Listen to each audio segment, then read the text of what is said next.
I have a lot of rehabbing to do. Um, I suffered a lot of internal damage. And so I have a lot of rehabbing to do before I am able to be what I like to call concert ready again. And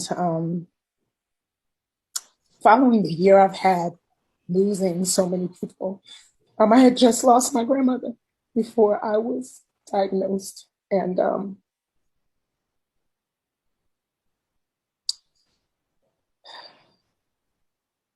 I just need, I feel like the only way I can focus on me is to actually focus on me. There were people, I don't know how, fans or whoever they were, coming to my house, people ringing the bell, leaving things at my doorstep, disturbing my neighbors all times of the day and night. I've had that happen. It got to the point, and this wasn't months ago. I literally just left my house maybe a week ago because I couldn't rest there. My doorbell was being rung all hours of the day and night. Um, I turned off everything. I wasn't on social media. It hasn't been 2 months since I've seen my sister. It's been a year. I haven't been in the same room with her since my mother's funeral. Prior to that, we hadn't seen each other all pandemic long. That's not new for us. It's not new for us. We've been strained for a very long time.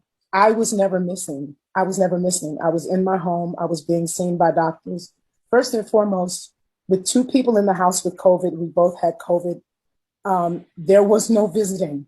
There was no visiting the house. We both had active COVID cases. Everyone in my family knew exactly where I was. And I have to say that it's really disappointing that things came to this, but it was not true. And even when it comes to my daughter, I feel like she was easily manipulated. People are saying she's a kid. She's not a kid. She's 27 years old. She's my youngest. But in that situation, she was easily manipulated. And to go along with that, she's my baby. I have never been in danger. I am not in danger right now. I am focusing on putting myself first. All this drama around Kelly Price not answering calls and not being reachable, maybe that lady just wants y'all to leave her alone. It's just my thought. Fendi, like the bag.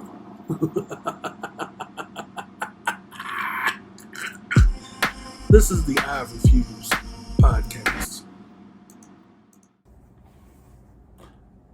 Welcome back, everybody. It is Mr. Fox, the I Refuse podcast, and it's going to be a lot. So, news came out recently that Kelly Price was not was missing. Apparently, she was going through COVID. She caught COVID and was it was rumored that she was not in the best health, and at some point she came up missing. And her family reported her missing because they hadn't heard from her. Her kids hadn't heard from her. There was, unbeknownst to me, she got married sometime last year to a guy by the last name of Crump. And it was rumored that he was not allowing access to her from the outside world. My thing is this, like,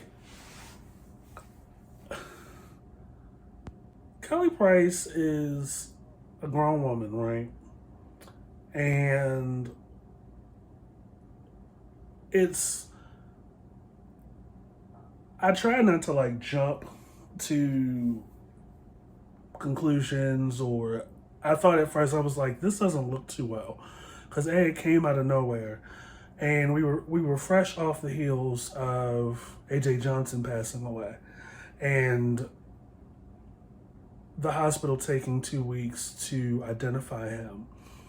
And the reality, the other part of the news from that was that he had passed away alone. Very sad. And I was thinking, my mind immediately went to that. I'm like, oh my God, what if she went somewhere and the worst part of COVID just came out and she just has died somewhere. Like, I thought about that, and then I thought, no, Kelly Price is no punk. Kelly Price is probably just taking it easy.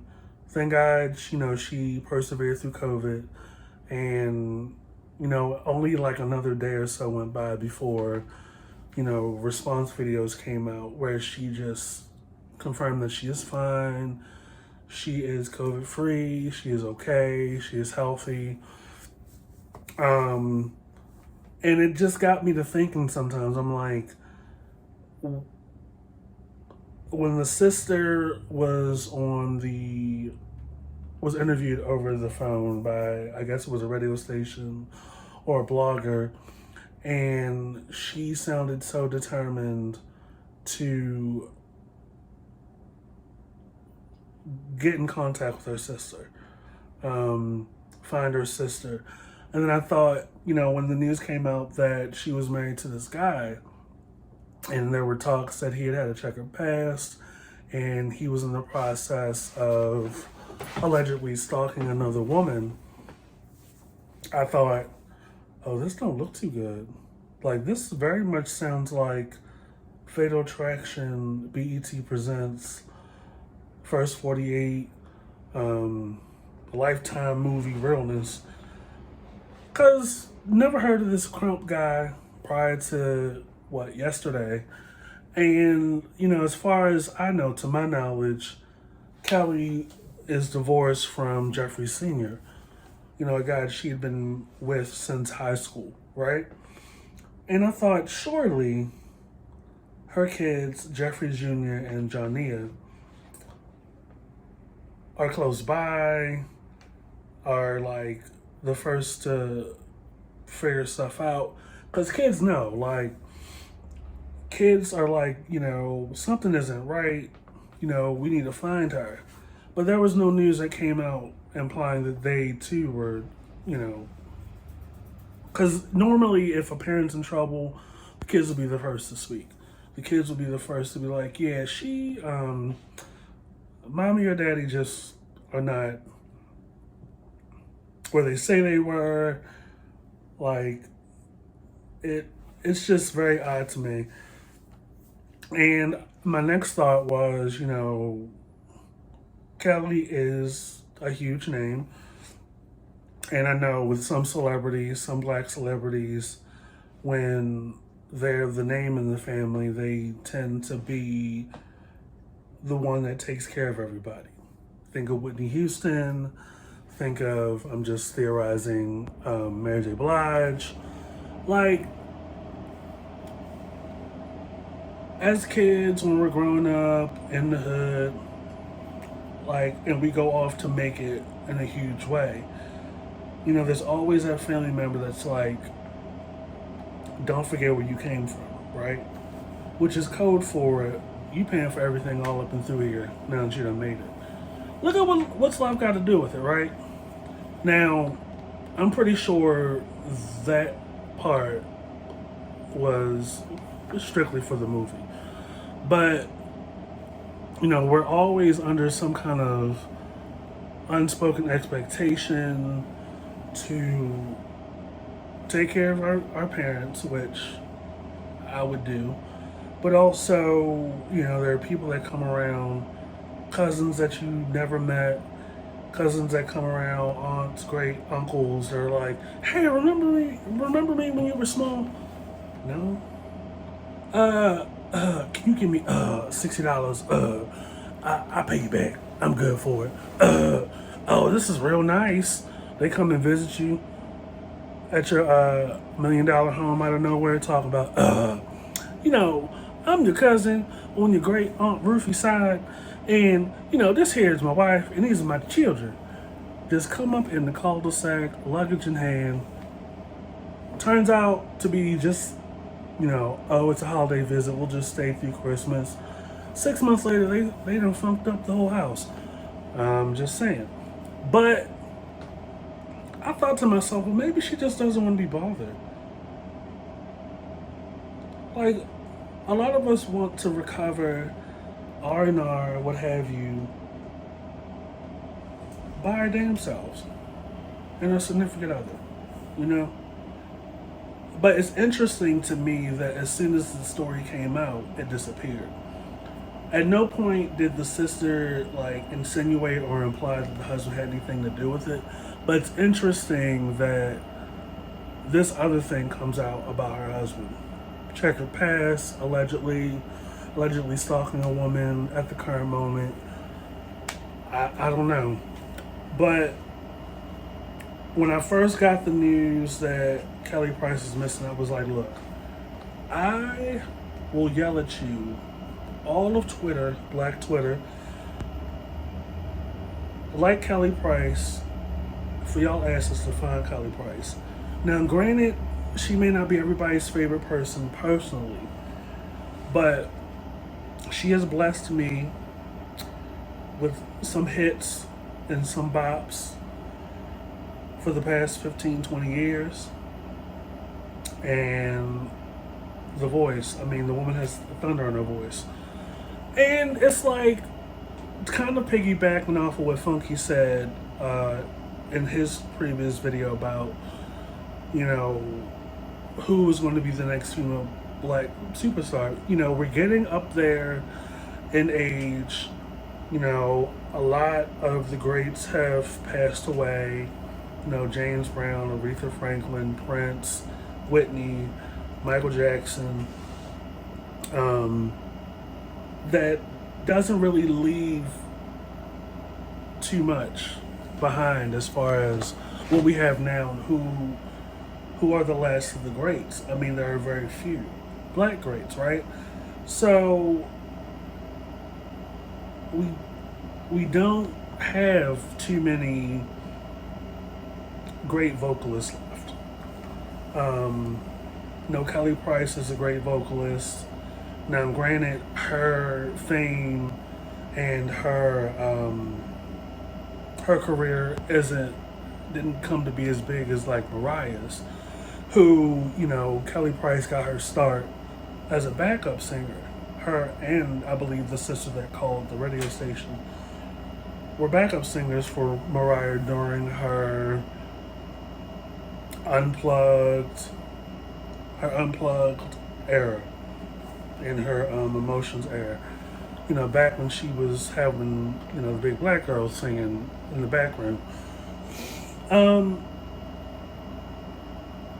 But yeah, like, you know, a lot of the older singers are getting up there. You know, Shaka's still around, Stephanie Mills is still around, Angela Winbush, Anita Baker's still around, Sade's still around. And it's like, you know, time is going by fast, people are dropping left and right. And it got me thinking, like,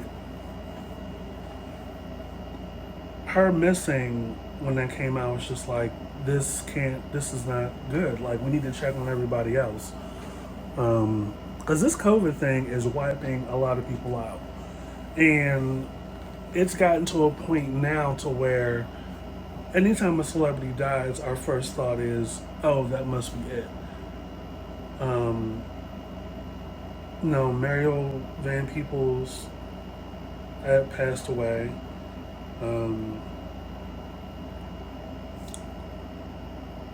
The Godfather of Black Cinema inspired Robert Townsend, Spike Lee, John Singleton, Tyler Perry. Never once got his roses while he was here. And he died, I think, at 86. And my first thought was, oh, that must be it. And as is the case in life, like, the celebrity deaths or the deaths happen in threes. And we're already at like 3 or 4 right now. And thank God she's fine and things like that. And things have kind of tapered off. I really theorized that she just wanted to be left alone. And I get it. Like, who really wants to be bothered while they're going through something, and they're supposed to be quarantining anyway. Like, I get to you when I get to you. I'm just over here, you know, going through some things, and that's understandable. Um, Now, moving on from some touchy, dark stuff, Real Housewives of Potomac last night. Finally, we are getting some traction, some heat, some funny. I hollered last night. So, the episode opens with the invite to Robin and Giselle's reasonably shady shindig. I believe it's in celebration of their podcast, which I haven't heard. I'll probably put it on my to-do list and put it on while I'm doing a little yang yang yang around the house. Um, and the invite is structured in a way, where they're like, we welcome our fans and our haters or something, right?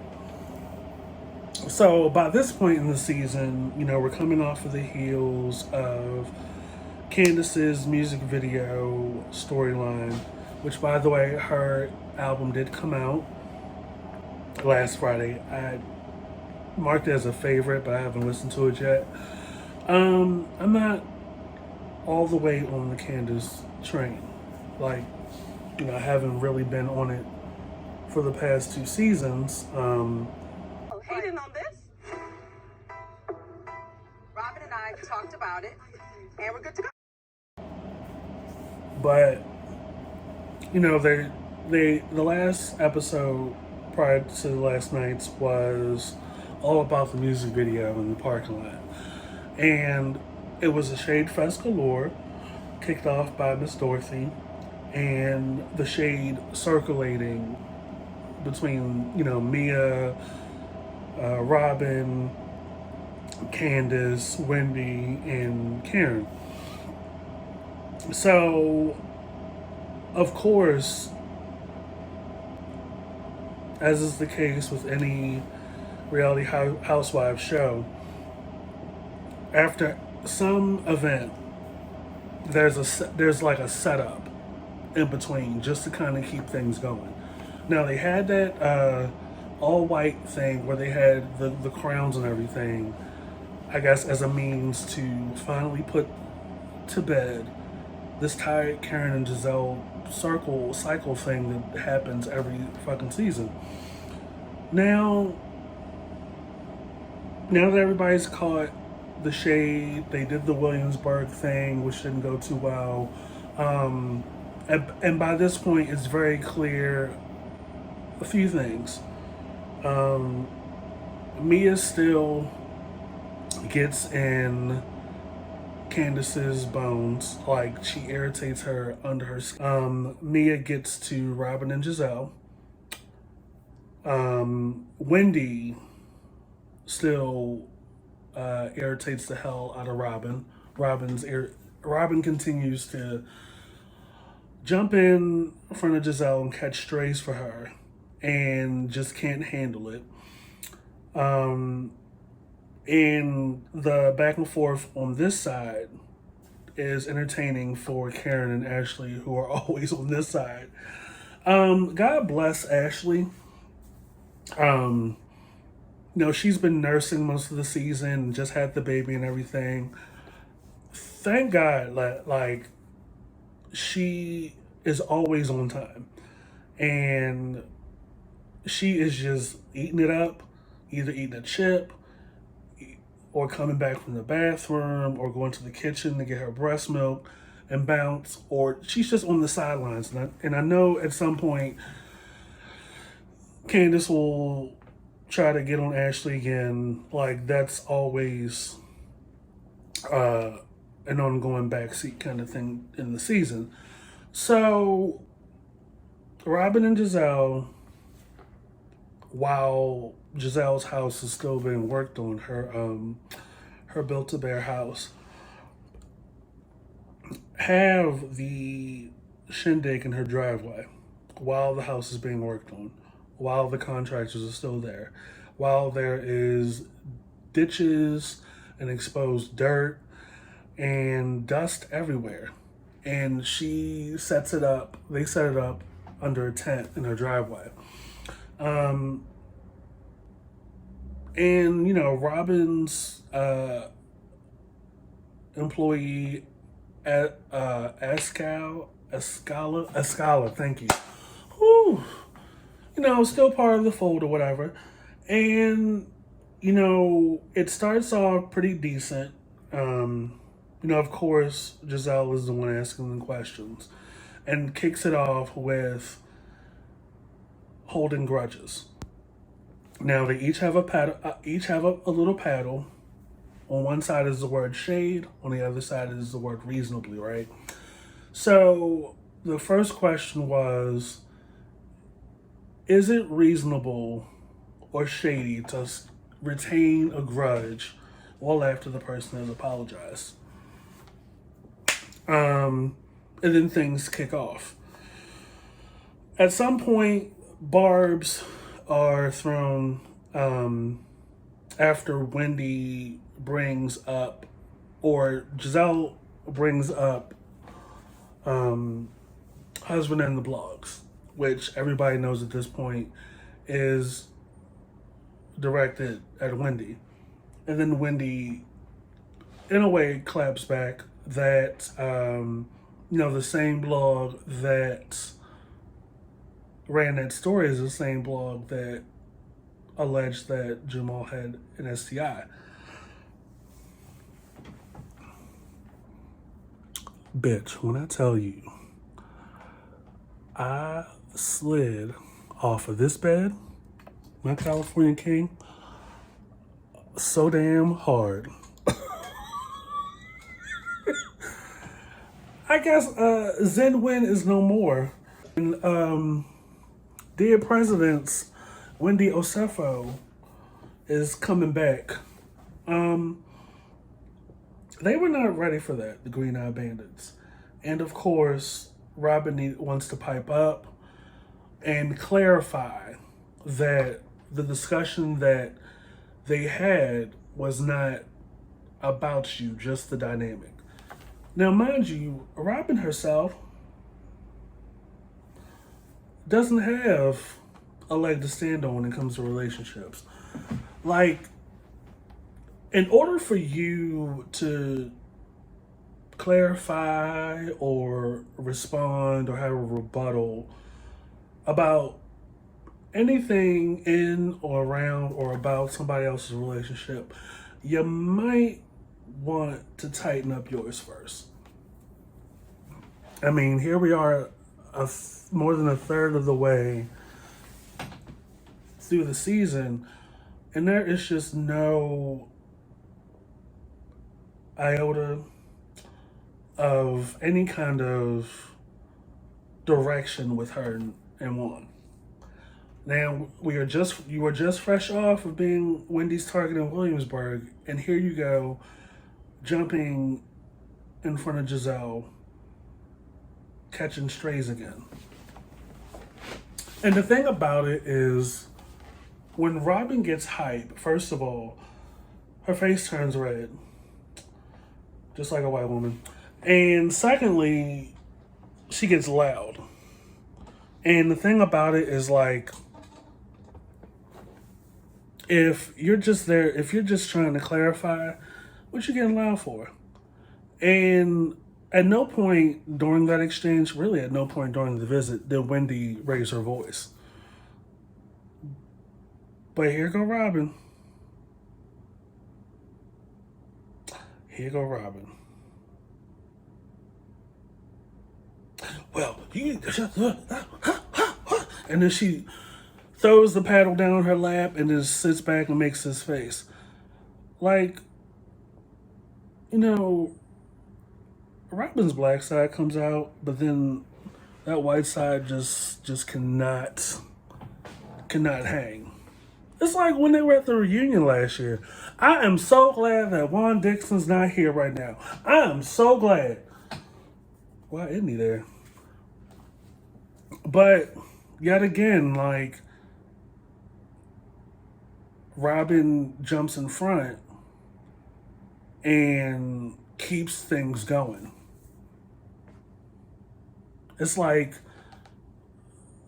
either you accepted Wendy's apology and meant it, or you're just looking for a beef to have with Wendy, which isn't even really a beef.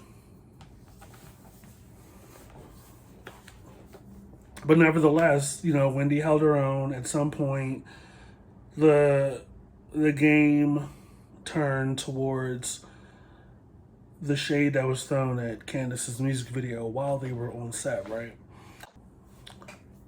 And Miss Dorothy said a lot. No, Chris allegedly quit his job after they got married. People wanted to know, who's paying for the house? Miss Dorothy said, hell if I know. But she was just making comments. And then on top of that, Mia, being the boss that she is, had asked questions about financing and stuff like that. So, of course, because Robin and Giselle don't particularly care for Mia, and, Wendy herself went over to Candace and informed her that Mia was talking down on her music video, that's the big iceberg or the big elephant in the room, right? Now, mind you, Mia isn't scared of any of these hoes. But the moment that becomes the topic, things go left. Wendy and Mia are sitting next to each other. Escala is sitting between Mia and Giselle. Of course, Robin and Giselle are sitting in the same seat, are sitting in the same altar at their event. And then Ashley and Karen are on the couch on the other side by themselves. And it's like those were two things that, of course, Giselle just had to bring up. And as they're talking, Candace does make an appearance. I missed the part where they had to give their keys to Giselle's daughter, Grace, who has yet to pass the driving test. I think they tried for the 5,000th time for her to do the driving test. She just can't seem to pass. But that's another conversation for another video. So it does come up, and Candace gets into it with Mia, calls that girl's mother low budget. Mia's like, oh wow, okay. I do believe Escala and Mia get into it. And it just goes right. And let me tell you, hilarious. I could not stop laughing. Karen's on the couch on the other side of the tent talking about, you hoes are making me dizzy. I did not get vaccinated for this bullshit. It's just insane. And, I can understand. I'll give Candace this. Like, some of her anger is justified, right? Like, you guys ruined her Williamsburg trip, which she didn't direct that to everybody or Wendy, really. She really just had her eyes darted at Ashley for that, even though Ashley came later. But I understand her anger at some of the remarks that were made about her music video, which it was kind of low budget, but what do you expect? Like, she's local, you know what I mean? And people are going to say some stuff, but where it gets confused, where it gets a little off for me is that it's coming off to me that due to their prejudice of me, because none of these heifers can let go of the text exchange between Mia and Giselle and Robin. Like, they just refuse to let that go. Like, now there's a precedence that's been set for us not to like you. and for us to keep fucking with you until you snap back and we're in therapy for like 2 seasons and putting post-its on bathroom mirrors. Which, as you can see, we're finally gonna get to the salad tossing next week. When I tell y'all that little still where Mia's walking out while Candace is throwing the salad at her, they need to hang that shit up in the Louvre. But here's the thing, like, Candace has it out for Ashley. She never got over that thing, Ashley writing up a statement for Monique against Candace. So she's always going to have it out for her, body shaming and all. As far as Mia is concerned, Mia is essentially the only person that's been transparent and open about herself and her life. But they're just never going to embrace her because she's not fake with it. She does not need the favor. She does not need the attention. She doesn't need to get in anywhere. You just get what you get. And that's kind of sad. Like, at no point since Mia's introduction or entrance into the show as Karen's friend was there a warm reception. Like, Robin just refuses to let go. Robin just refuses to let go about the one thing, right? The lack of the relationship remarks that Wendy has. Wendy stayed on Robin and Giselle's necks, as she should have. It's funny that, the shade's all well and good until the ones throwing it can't handle it. And they ask her to leave. She's like, that's fine. Robin can't win a shouting match when she's the only one shouting. Wendy got her ass together. You're not talking to one of your kids.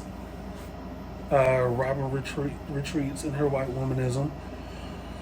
Giselle, A, being tight with Robin, and B, taking astray for, the Jamal situation, which, aside from it being fake, everybody knowing that, Mr. Bryant is a holy whore, allegedly. And neither one of them can handle it. Candace, like, she loses me when she starts talking and starts snapping back, and it just doesn't take much.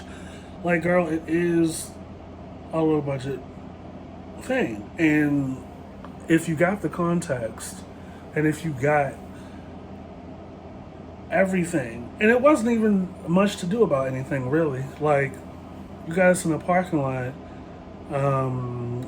and maybe Mia could set you up with something better.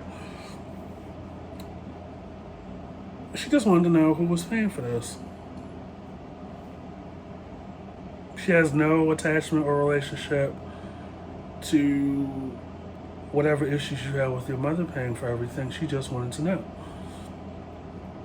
Really, the only person, and she's never gonna go back and put her foot down with that person, because I honestly believe this person is the one paying for that house. She needs to take it up with her mother. And we have yet to see her mother actually, like, in her bedroom with the cardboard cutout, like, being silly and extra. And if it is what Candace says that it is between her and her husband, she wouldn't be so irate. Like, if he in fact has a full-time job, like, maybe it was coming from a catering job is why he was still in the apron. But I would be curious to see what is actually going on over there. Like, because usually when a person has a restaurant and they're on a reality show, you actually get to see them in the restaurant working. But they had me cracking up over there. Candace saying Mia's mother is low budget. Mia getting on Candace about the quality of the music video shoot. Wendy staying on Giselle and Robin about who they talking to. They're not talking to me. I'm not one of your kids. We gonna do another trip. I'll be there with my husband. Karen, you'll be there with Ray. Ashley, you'll be there with Mr. Darby. Michael, Mia, you'll be there with your husband. Giselle and Robin, you'll be there with your luggage.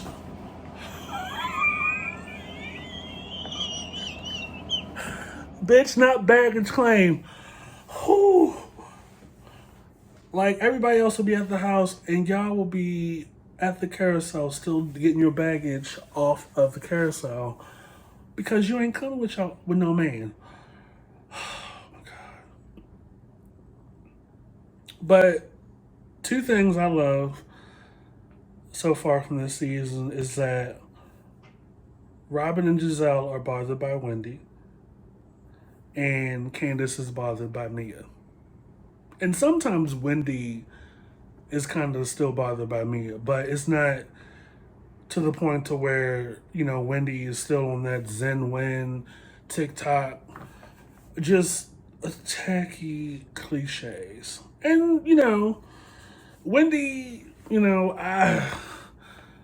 when it's, you know, when it's like rehearsed and forced coming at Mia and then it's all random coming out of nowhere, I'm just like, ugh.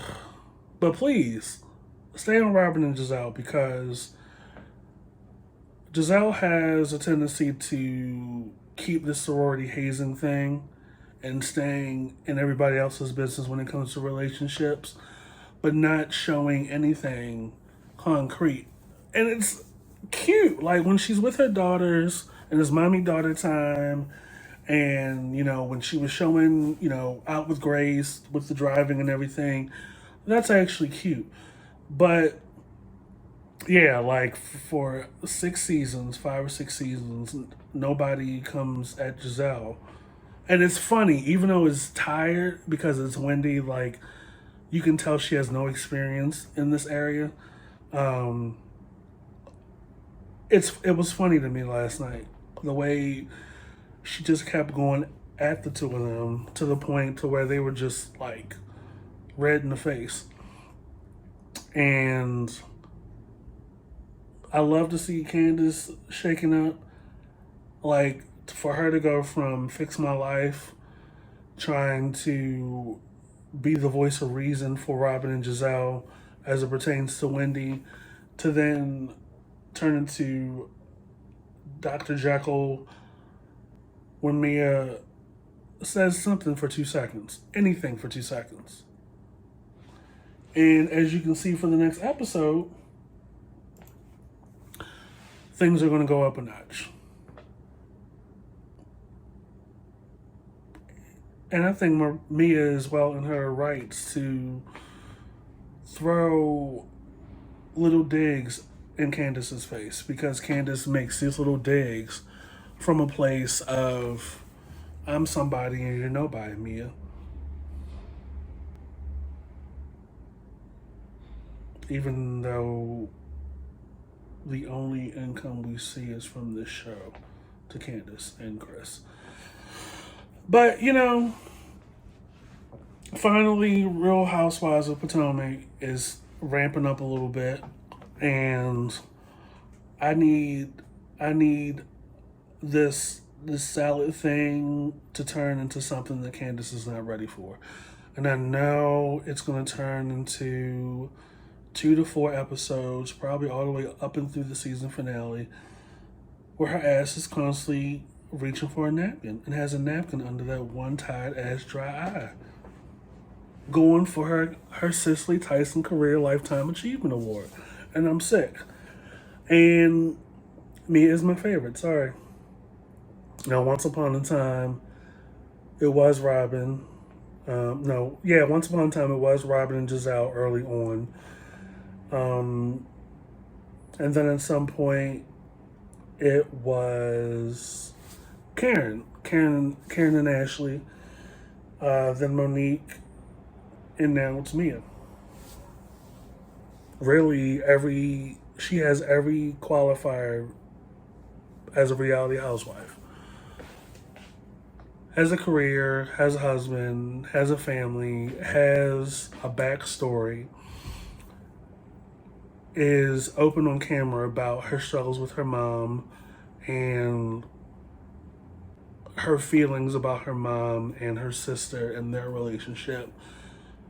Growing up in the foster system, being the child of a former drug addict, I can resonate with that. And she's in the heart of Baltimore, not too far from Thames.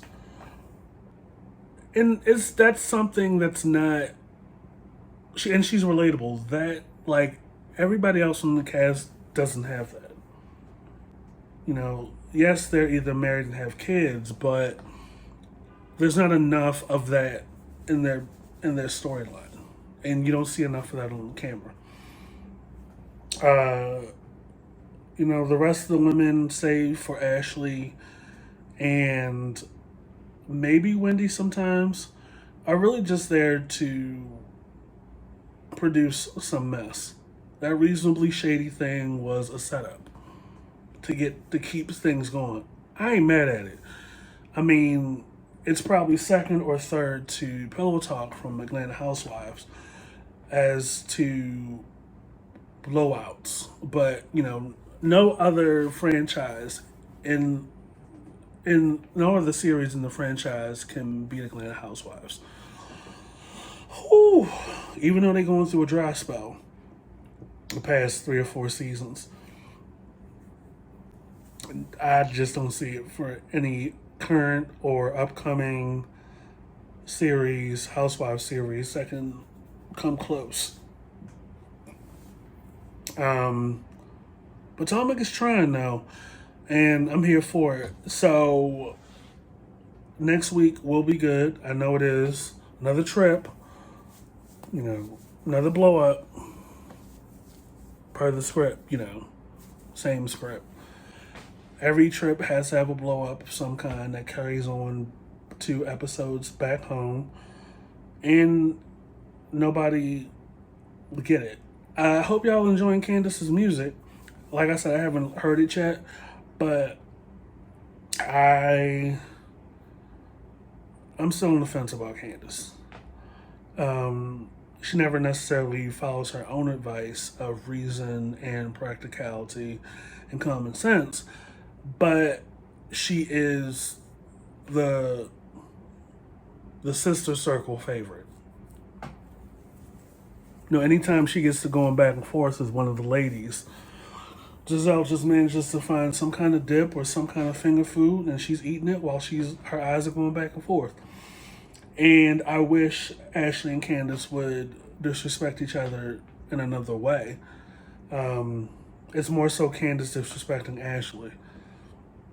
And I know there is a hint of jealousy and insecurity there.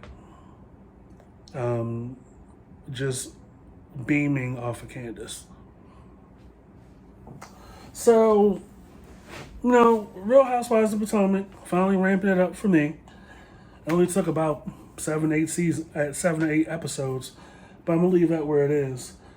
And while we're out here, let me tell y'all this. I would say the theme of this year is you are too broke to be prejudiced. This delivery driver that's went and took his bald-headed business on TikTok or whatever app he used to let the world know that as a delivery driver, well, a former one because he got fired because of it, that he would not be delivering packages to a house that is a Biden supporter or is a Black Lives Matter supporter. If you have the flag or the little lawn post thing, lawn signs, that he's not going to be delivering to you. Okay, so y'all haven't learned yet that, you're too poor to be prejudiced. Like, if you can't, nobody can afford to be it. Like, you don't make enough money, you're not well off to pick and choose when you'll do your job. Like, the nurses and the doctors and the medical professionals that have walked off the job because of a mandate, like the one industry that should just, people are actually getting on the news and saying, oh, I've submitted my resignation. Then you got people in the military, like this lieutenant colonel who resigned after 25 years because of Biden's mandate. And I'm like, as a former military person, being, you get all these vaccinations, out processing, you get a vaccination at least 1 to 2 years each time, every time, as long as you're enlisted or an officer. So, sir, after 17 some odd vaccines, you decide this one is the one you won't do. And because of that, you resign from, after 20 years, you resign from military. I know it's just posturing. He's probably still in there. But he actually got on the news with his ignorant self and just proclaimed, I'm going to resign because of this mandate.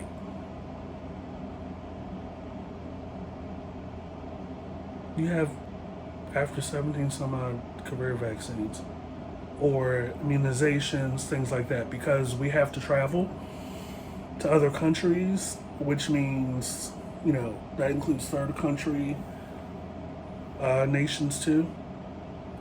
Like, what are you doing?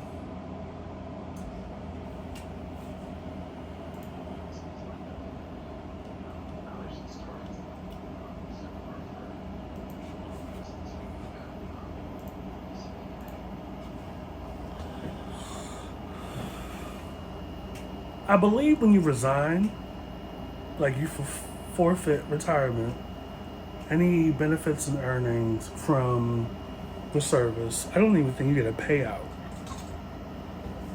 Like, how selfish can you be?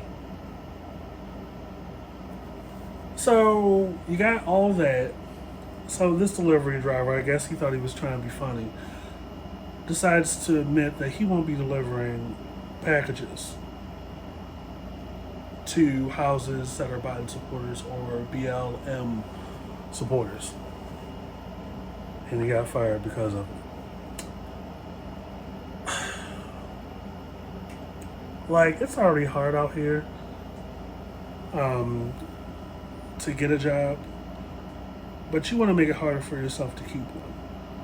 And, that video is everywhere. So people know your name and your face. And right, like it probably didn't take much from people that are online to find this dude and report him. Like, it happened so fast, and usually it takes a while to where it'll come down on my Twitter feed, and I'll be like, damn, y'all are better than John Walsh, Inspector Gadget, and like the Planeteers out this bitch to bring these people down, as you should. Like, white people are losing their mind, and they know what they're doing. And it's crazy to me because it's like CEOs and senior level executives that are up in these supermarkets coughing on people, and I'm just like, what is wrong with you? They're losing their minds because they have to eat their own cooking. They can't go anywhere because they choose not to have what needs to be had. Oh, and I'm just like, why now at this age do you want to try to feel oppressed? It's not fun. A lot of people don't come back from that. Being oppressed is not a trend. That's some real deep rooted stuff because of other people's attitudes and perception. Just because of this, it's not fun. And bitch, I can cook. We can cook. We season our food. We know how to dance on the 2 and the 4. We stay on beat. We rap on beat. We dance on beat. We move on beat. And we don't bother anybody.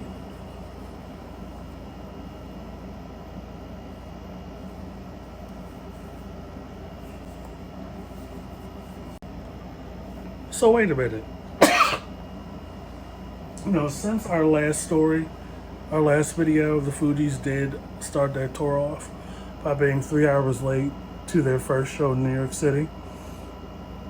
Had them people's feet, bunions, onions, and corns hurting like a motherfucker. To be 2 hours late, or 3 hours late, and only perform 6 songs. And I checked Ticketmaster for prices and seats for the DC show. Y'all want close to $2,000 for the B section. I said Maxwell don't even charge that much. Brian McKnight don't even charge that much. Jill Scott, Music Soul Child, Layla Hathaway don't charge that much. And these people don't put out music the last 15, 20 years. Y'all put out 2 albums. The tour is about the score.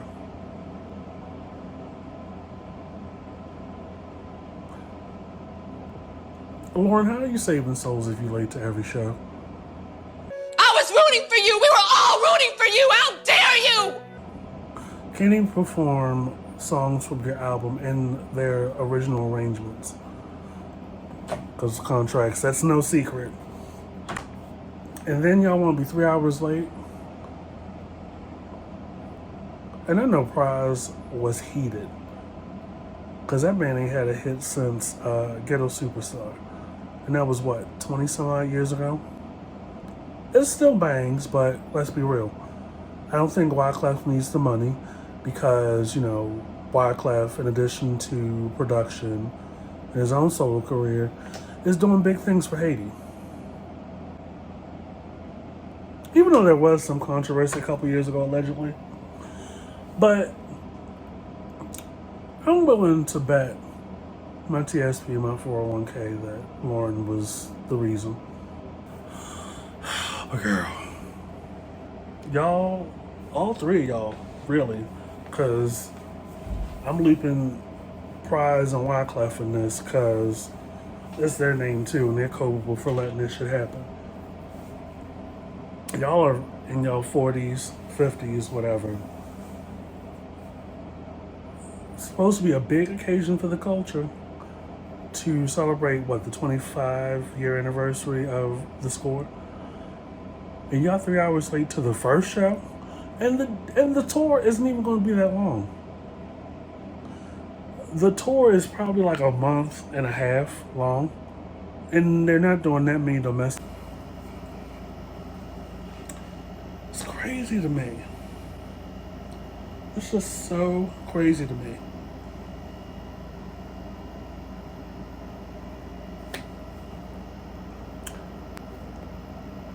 So this is the I Refuse podcast. It's Mr. Fox. Be sure to follow and subscribe. The link is in the bio. The link will be in the video. And it'll be here in this window somewhere. That's all I got. Ain't got no more. We'll catch you guys later.